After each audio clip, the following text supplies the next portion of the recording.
Donc là, nous sommes dans le village de pêcheurs de Dunga Island, Dunga Beach en fait. Et comme vous voyez, c'est la criée, là où on vend le poisson. Et en fait, d'ailleurs, on voit que le poisson principal ici est la perche du Nil. Ces gros poissons qu'on voit sur le mur là. Et la perche du Nil, elle a été introduite par les Anglais il y a maintenant presque 100 ans. Elle a vraiment proliféré et surtout, elle a mangé tous les autres poissons. Donc les espèces endémiques du lac ont disparu. Et la perche du Nil, c'est vraiment l'économie locale.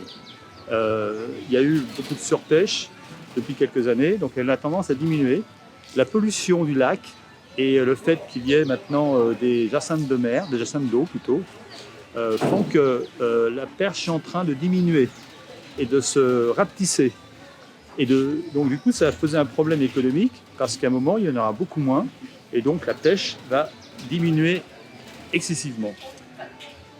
La chose positive du fait que les jacinthes d'eau douce sont en train de proliférer est que maintenant les perches ne peuvent pas pénétrer à l'intérieur, les perches du Nil. Et donc du coup, les espèces endémiques qui ont disparu depuis quelques années sont en train de réapparaître. Donc il y a une sorte d'équilibre qui est en train de se faire un peu grâce à la pollution. Mais le vrai problème quand même de tout ça, c'est que la pollution du lac fait diminuer la production des perches d'eau douce, des perches du Nil, et du coup, c'est un problème économique pour la région.